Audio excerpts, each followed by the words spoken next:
Welcome to Out of the Question, a podcast that looks behind some common questions and uncovers the question behind the question while providing real solutions for biblical world and life view. Your host is Andrea Schwartz, a teacher and mentor and founder of the Chalcedon Teacher Training Institute. Andrea Schwartz here again, asking today's question. Why does God allow abnormalities in people?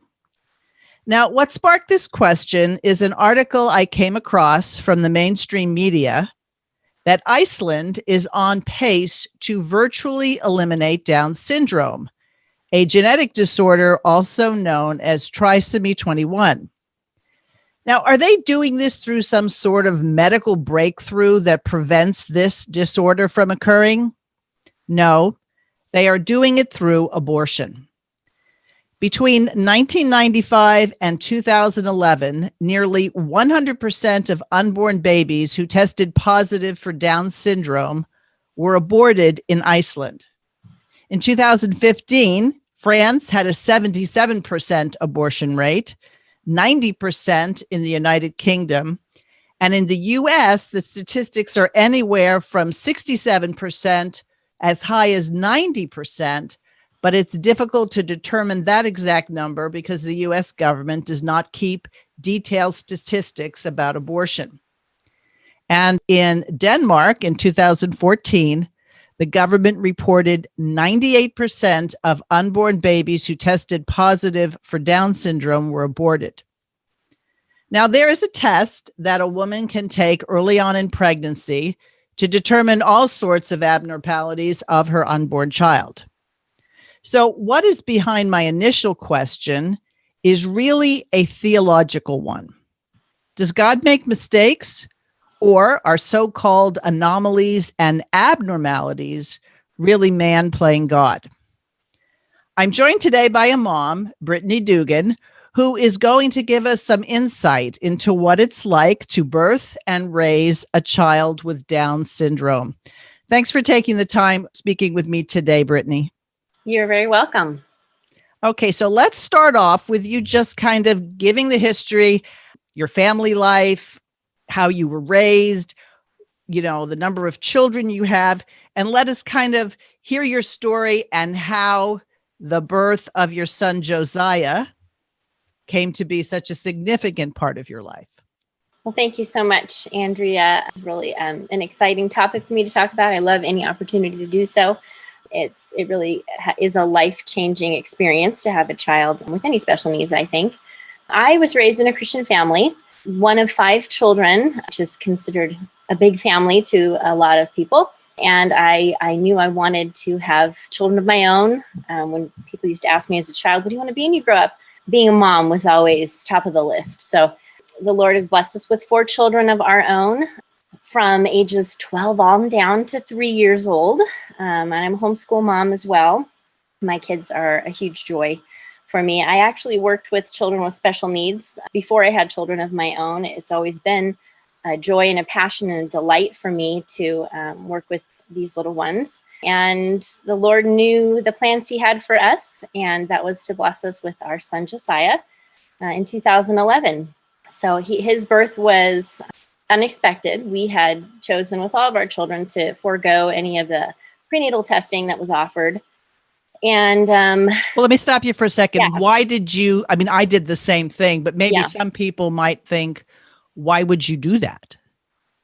Well, I guess that for us, it was never a choice whether we would, have our children or not, regardless of diagnosis. So a diagnosis prenatally for us wasn't necessary. I guess we trusted the Lord to give us who we needed.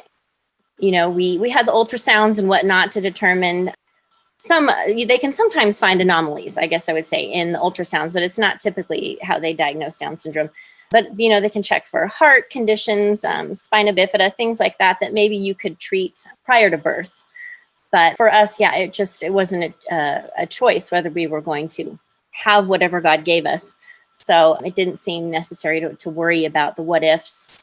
I have had family members and close friends who have gone through the testing and gotten false positives, which made pregnancy really stressful and a lot of worrying and taking a bit of the joy out of the experience of pregnancy unnecessarily. So, right. So before you go on, because I think there's some people who are familiar with what a Down syndrome child might look like, or even an adult. Why don't you explain, since I'm sure, like most moms with children with special needs, you become an expert in whatever your children are faced with. Explain what Down syndrome actually is. Well, a person with Down syndrome has a third copy of the 21st chromosome. So that's where you hear the term, like you mentioned earlier, trisomy 21. It's a third copy of the 21st chromosome. So most of us just have 2 copies of every chromosome. And there really isn't any known reason for this. It seems to happen randomly. There are 3 different types of Down syndrome as well. There is the one type that is very rare, and it does have a genetic component. You or your spouse has to be a carrier of the genetic mutation. It's very rare. And the trisomy 21 is the most typical, most common form of Down syndrome. Okay. And as far as you know, you and your husband were not of that first kind. Correct. They can, genetic work can be done, blood work can be done to determine whether or not you have that. And he seems to have just the typical trisomy 21. Yeah. Okay. So you said it was a surprise. In other words, when you went to deliver, you were not expecting anything one way or the other because you hadn't had the tests. So Correct. What was the first indication, or when was the first indication that Josiah had Downs? Well, he was my first traditional birth, I guess you could say. My first son was born via C-section. And so we were delivering Josiah at a different hospital, which in hindsight was absolutely a God thing, God's blessing to be where we were, because this hospital had an excellent NICU and all that we would need for his birth and care after birth. So he was born about 5 weeks early. That was the first sign of anything unusual. The pregnancy had been fine and wonderful and normal, but he was a little bit early. So at his birth, they had made sure to have some extra nurses and the NICU staff present in the room so that we had quite an audience when he was born. And everything about the birth was normal. It was fine. But he, as soon as they take the baby after you're born, they check for APGAR scores and check breathing, especially when they're early. And he just didn't seem to be responding to a lot of the tests. He was breathing and everything about that was normal, but he just didn't seem to be responding to the newborn tests they do for reflexes and responses and things like that. So they said, well, he's early. We want to, take him upstairs and check him out. There's a possibility of infection and different things that can cause, unusual APGAR responses. So it didn't seem real unusual even then to me, because I knew he was early and I knew there was a possibility he'd need to visit the NICU, and he did. So it's not like he looked different. In other words, you'd already had a child. So this looked like a newborn baby. Yes. To me, he just looked perfect. And I didn't get to hold him a real long time. They took him pretty quickly, but, there's that euphoric moment of just having had a baby and you're just in bliss, Mm-hmm. And I was I just thought he was wonderful and beautiful. And no, I didn't think anything of it. It was, farthest thing from my mind. My husband was the first one, up to the NICU because I was being stitched up and taken care of myself. So when he came back down after having visited him, he said, well, they do think there's maybe an infection or something, something's going on with him, but they're going to run some tests. And, when you're ready, you can be wheeled up there and spend some time with him too. So by the time I got up there, he's in his little incubator and tied up to a lot of wires and things like that. And the doctor came in, the NICU doctor came in, and he broke it to us pretty quickly what he suspected was going on. He had a very thick accent, and I think I was maybe a little bit foggy still from the birth and whatnot. So I remember thinking, I'm not sure if I'm really understanding what he's saying because I'm looking at, my perfect looking little child. And he started off by asking if the pregnancy was normal. Had I had any complications? And, the answers were all no.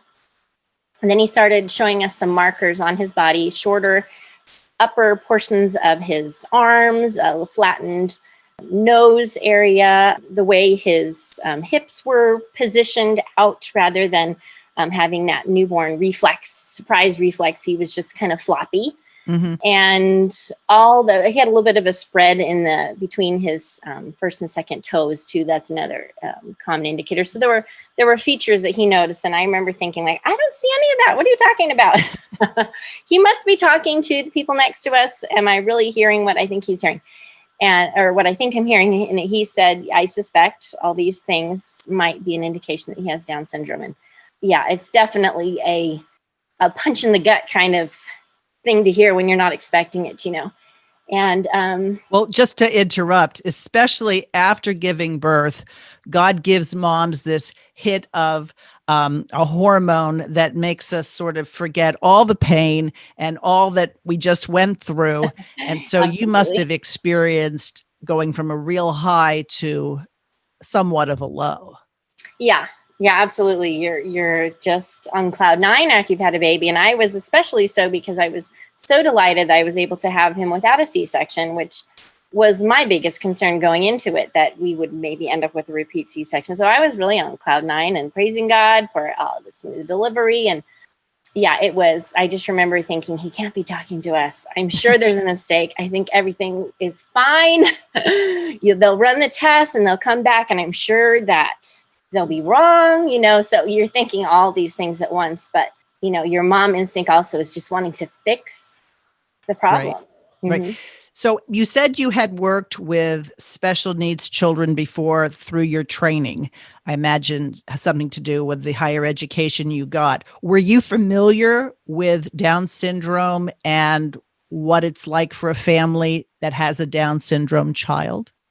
Yes, to a certain extent. I had absolutely worked with children with Down syndrome, and I was a music therapist, am a music therapist, and worked with young children. And I always used to tell people that the little kiddos with Down syndrome were my favorite to work with. They're just a delight, and their families were special. They loved their children. There was something really special about these children, and it was absolutely a pleasure to work with them and their families. So would you talk about that a little bit? I've heard people who have children with Down syndrome saying they really aren't less, they're more. They have that extra chromosome, and it seems to be pretty uniform that these are children with a high capacity for love and affection and kindness. Is that part of what made you like working with Down syndrome people? Absolutely. To be fair, they have, the full range of emotions. They can be ornery and difficult and stubborn and mean, just like the rest of us. You mean they can be sinners just like the rest of us? They're sinners too? Yes, that's in nature, is absolutely. But they also have this amazing capacity for unconditional love. They're certainly not judgmental. They're not concerned about your appearance or any of those superficial things. They know how to enjoy life to the fullest. Right. Okay, so let's go back to the timeline here. So he gets tested. I imagine there's a point at which you stop saying they're talking to someone else. They actually are now talking to us. Tell us what that was like. Yeah. I don't recall exactly how many days. I want to say the better part of a week or more, maybe 10 days to get the final blood test to confirm it. And during that time he spent in the NICU. My husband and I both started recognizing that those typical almond eyes and that the typical facial features started showing up a little more obviously. As the swelling from birth and everything went down, we were both starting to say, okay, I think we can see it. Mm-hmm. I think we can see it a little bit. But at that point, we were just, deeply in love with him. And we mostly just wanted him to be home at that point, and just to get our family back to normal. So at this point, he's number 2. How did you explain, or did you try to explain to your first? Well, we did. And thinking back now 9 years, I don't know exactly how we approached that. My firstborn was just 3 years old at the time. So there wasn't much detail we could go into that would make a lot of sense. But he knew his brother was a little bit sick, and that's why he was in the hospital, and we weren't able to bring him home right away. But I don't think we really went into a whole lot of detail about Down syndrome itself until he got older and could understand. We're always obviously very open about it in our home, and we do a lot of advocacy for Down syndrome. We attend a lot of events and conferences. And so, over time, as we did these things, it's always been a conversation, and he would ask questions about things as he got older, and it's, never been anything difficult to talk about. And having him as the older brother was just a huge blessing to us, because children, they don't see things like adults see. They don't think of the worst case scenario or the what ifs or the future that might concern adults. And he just loved his little brother. He just loved his little brother. He was proud of his little brother. And when he did start understanding what Down syndrome was and that his brother had it, he used to say things like, "Boy, we're so lucky. Not everybody gets to have somebody with Down syndrome, and we do." And so his perspective was always just such a joy for us to hear, what he thought about all that. And it's not always easy to have a sibling with Down syndrome, for sure, but there are so many rich blessings that have come with it for every member of our family. So explain a little bit what sort of issues, because one of the reasons that couples are often pressured into considering abortion as an option when they get a prenatal diagnosis of Down syndrome is how much it's going to cost and what a drain it is on family resources. Explain if that's actually a real point of concern, or do you think it's an overblown point of concern? Well, I think it couldn't be further from the truth. I can only speak to what it's like, in the California system. And California, with all its flaws, is actually a very easy place to raise a child with special needs. Josiah had in-home therapy services from the time he was about 6 weeks old, and we never had to pay for those. Those were provided through the county regional center until he was 3 years old. And then after 3 years old, it transfers over to the school district. And they then provide all of those therapies: speech therapy, occupational therapy, physical therapy, everything that your child might need to thrive and be successful was offered to us. And he's been doing wonderfully. And none of it has been out of pocket for us for any of that. Okay, so two things there. So speech therapy, occupational therapy, is this because there are some delays as opposed to a child without Downs in terms of speech or being able to develop gross or fine motor skills?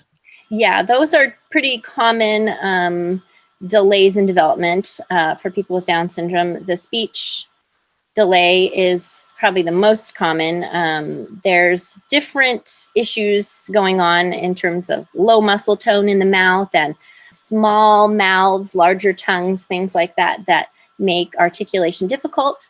And some things sometimes going on in the brain too about, connecting speech with what they're thinking. A lot of times they are cognitively very aware, but they just can't articulate it. So sign language is hugely beneficial for people with Down syndrome. We started teaching him sign language from the very beginning. And to this day, he can speak well, but he still often will speak with sign language because it was so ingrained in him at such a young age.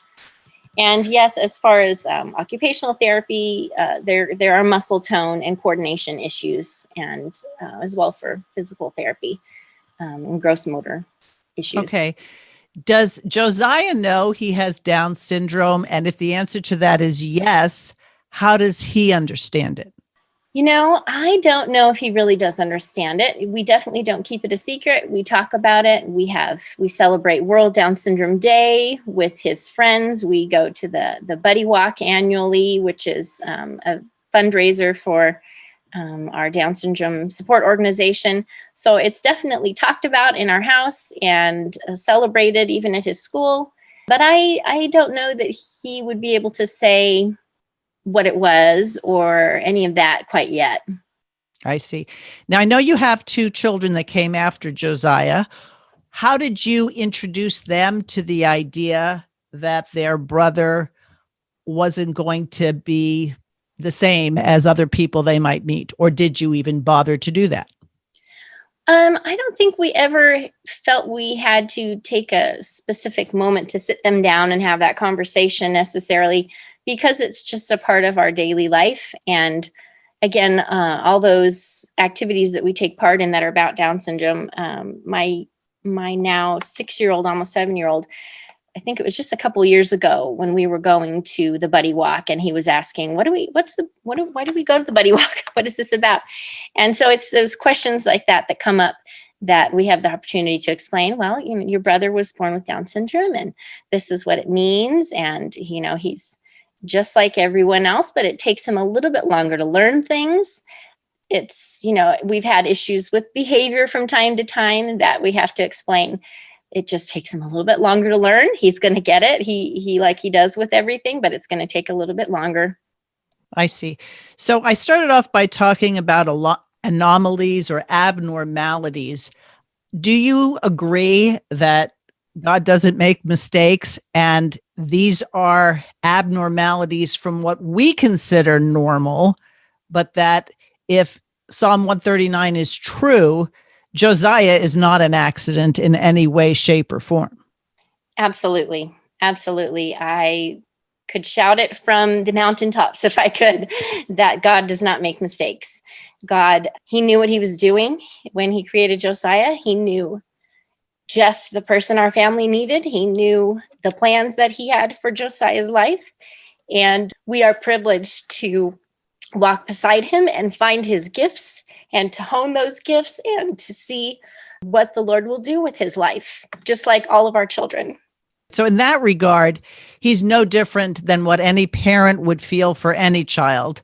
It's just Correct. that, I think it's funny when people say, well, look at the drain on the resources. Yes, it's nice that the state of California helps you out, but taxpayers are paying for it, as though there aren't greater issues that happen with people who are rebellious, who defy authority. It's like, if there was a test for the things that society really has a bane against, would we start disqualifying everybody?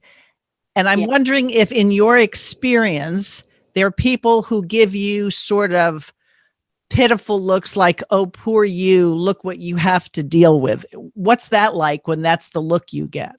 Yeah, I think that's a great point. And certainly we do have those people. Mostly it's people, I think, that don't know someone with Down syndrome, that don't know our life personally, that don't know our son personally. And I love opportunities to enlighten them and to explain that the joys and the privilege it is to have him far outweigh any challenges that we've experienced thus far. We've met people that we would have never met before. We've met, other families. We've had experiences that we would not have had before. We've had just personal growth in our walk of faith with the Lord that had been enriched. The illustration, and this is interesting, actually, it's reminding me, before I had children at all, I remember hearing someone speak at our church. I think his name was Norm Wakefield, and he had a daughter with Down syndrome. And he talked about the beautiful illustration that having a child with special needs is in our relationship to the Father. The Father doesn't love us for our perfection or for what we can give him, or, how well we measure up to the standard of perfection. That's not why he loves us. He loves us because we are his children. He's chosen to love us. He delights in us. And I remember hearing that speech. Like I said before, I had children before I knew I was going to have a child with special needs. It stuck with me. And it's been a beautiful picture of the love of the Father unconditionally for his children. I have a granddaughter who has a genetic disorder, cystic fibrosis, which isn't the same kind of situation as Josiah have. And she's now 12 years old. And I remember asking her once, did people treat her differently because of it? And, were people mean? And her response was, no, actually, people are so nice. And she so did not have a chip on her shoulder because of this. And she sort of had this view that said, it's not like, look at, oh, poor me, look what I have to deal with. She said she got a chance to see how great people could be. And it sounds a lot like what you're saying, is that you get to see a side of humanity that you might not see otherwise.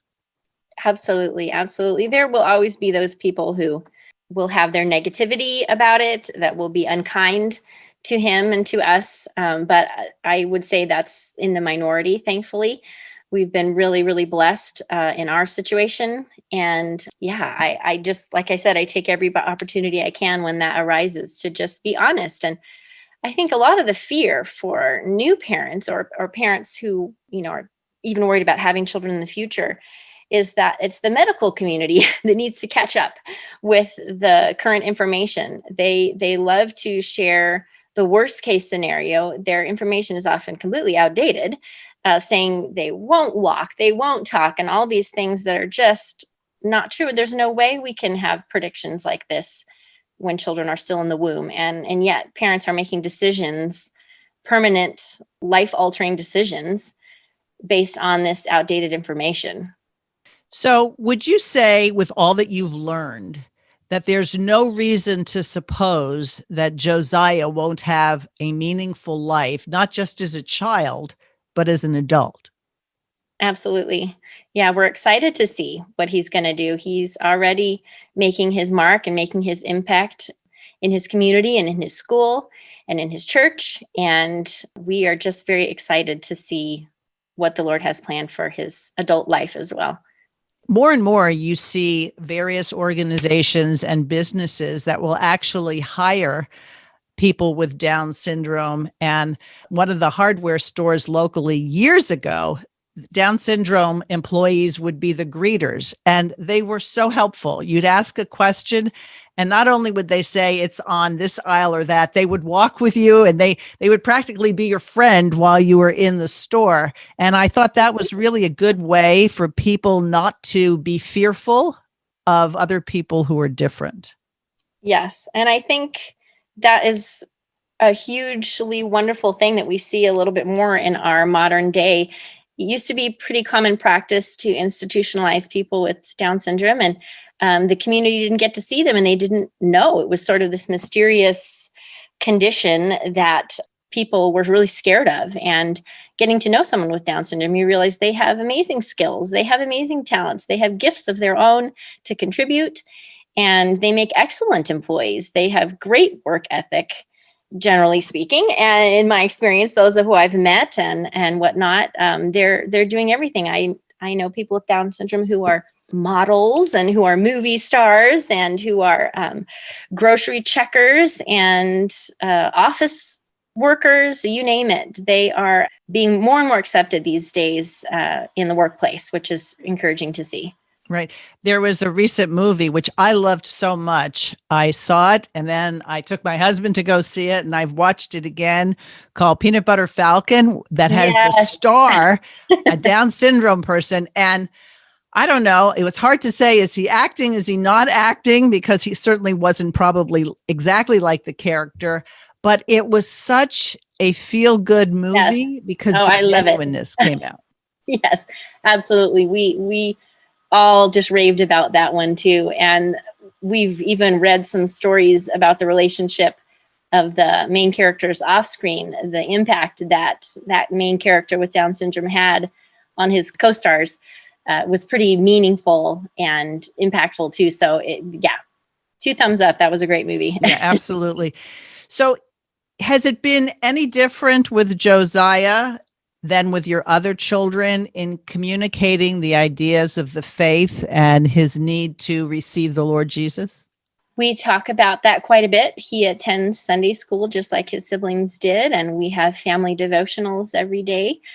And, when the communion plate comes around, we have that conversation. He has sat through the catechism classes, he participates right alongside his peers. And if you ask him if he loves Jesus, he'll get a very enthusiastic yes. He can tell you who died on the cross for his sins. He can tell you what the bread and the wine are for. Those basics of the faith, he just has accepted with joy. That's great. Before we go, because we're getting to the end of our time, how important was it that not only you and your husband, but your extended family was supportive, and how were they supportive in helping you travel this journey? Well, they have been tremendous. My extended family has, of course, welcomed him with open arms from the very beginning. I remember, and this will probably make me cry a little bit, but I remember. Don't worry about the emotion. It's genuine. And I actually appreciate the fact that after all this time, you're still, overtaken with gratitude. So yeah, it does hit every once in a while, and you think, yeah, you're over that, but then you have a memory and it comes back. But yeah, I remember calling my parents after we had gotten I think maybe it was just the first night after he was born, and we were calling my parents to let them know what the doctors suspected. And I said, talking to my mom, and I said, I have some bad news. They think Josiah might have Down syndrome. And she said, oh, honey, that's not bad news. That's just not what you expected. Mm-hmm. And God often gives us things we don't expect, but they're for our good. And we love Josiah already, and God has great things planned for him. So they have walked beside us and just cheered him on. They attend events with us. They take care of him when we need a little break. They cheer him on with his successes every step of the way. So he has a whole cheering section behind him. That's great. Yeah. It's really important. And this is where obviously knowing the Lord Jesus and being saved from your sins is the ultimate benefit. But in terms of understanding the sovereignty of God, I think your mom said it really well. We pray for our daily bread, and sometimes it doesn't come in the shape or the form or the quantity that we want it. But if we believe God will supply our daily bread, then we accept and we receive what we're given and realize that according to scripture, it's for our good and his glory. And I think it's important to hear stories like yours, Brittany, because there may be people who hear this, who need to hear that they don't have to do this thing that ends a person's life, that God will enrich their life by what he's given them. Absolutely. And to add to that, there is actually a waiting list in the United States for families who would like to adopt children with Down syndrome. There's literally never an unloved or unwanted child with Down syndrome born in this country. So explain that. Wow. What are you talking about, that there are people who are ready to adopt Down syndrome children? Tell us about that. Well, it's a statistic I've read a number of times, that there is literally a waiting list of adoptive parents who have said they will happily, joyfully take a child with Down syndrome to raise if a parent, doesn't think they can do that. There's always an alternative to abortion, and there's always someone who will love that child. And is this something that's well known, for example, to obstetricians and gynecologists, that they can share this information? How do people find out about this network? Well, I don't know how well informed doctors and nurses are of that. Speaking to local pregnancy centers is a great way to go. There is an actual Down syndrome adoption network that people could look up and find information all about that online. You can get on their registry. Internationally, there is an organization called Reese's Rainbow that specializes in finding children with Down syndrome and other special needs in other countries that are just kind of wasting away in orphanages. And parents can go and find these children on the registry and inquire about how they can adopt. So do you find that parents like yourself are willing to talk to other parents, not so much that you're going to take their child or whatever, but to encourage them through? Did you have a network of people who had experienced it that you could call up and say, am I, being too worried about this, or help me figure out what's going on? Is that a resource that's available? Absolutely. That's something that we're a part of locally. There's it's called the Brighter Side of Down Syndrome. That's our local group, support group. And they have care packages for new parents. They have support group meetings. They have all sort of fun events that parents can get together and children can do together. And there are organizations like this in cities across America you can find to be a part of. And that has just been a huge, tremendous blessing locally, like even more locally than the Down syndrome group.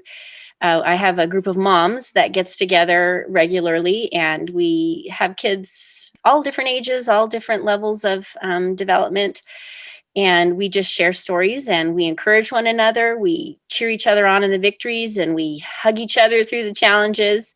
The support is phenomenal, and it's really important. I think right after Josiah was born, I did get a number of people saying, oh, you need to contact this group, or you need to talk to this friend. And I remember feeling a little overwhelmed in the beginning and thinking, I don't need new friends. Okay. I've got plenty of great friends, and I just want my life to go back to normal. And so it took me a little while to reach out to people. But when I did, I thought, why did I wait so long? This is just the support that I needed. It's really important, I think, to have someone to reach out to when you have questions. Sure. So I've offered that to my OBGYN as well. Please, if you have someone in your office that has been given a prenatal diagnosis, please send them my way, because I just want to be honest and be able to share the truth with these families. So I liked what you said, honest, because nothing of what you said indicates that this has been a piece of cake and you know what, this is easier than I thought it would ever be. Yeah. It's not. But, that's true in motherhood in general. If you have a baby with colic, it's not easy. If you have a baby that doesn't sleep, it's not easy. Before we go, let me just ask you one final question. How typical is it for parents to feel guilty when they discover their child has Downs? Oh, I suppose that there's a little bit of that for everyone. You wonder if you could have done something differently, or even after they're born, you wonder, are you doing enough? Are you giving them all that you can give them?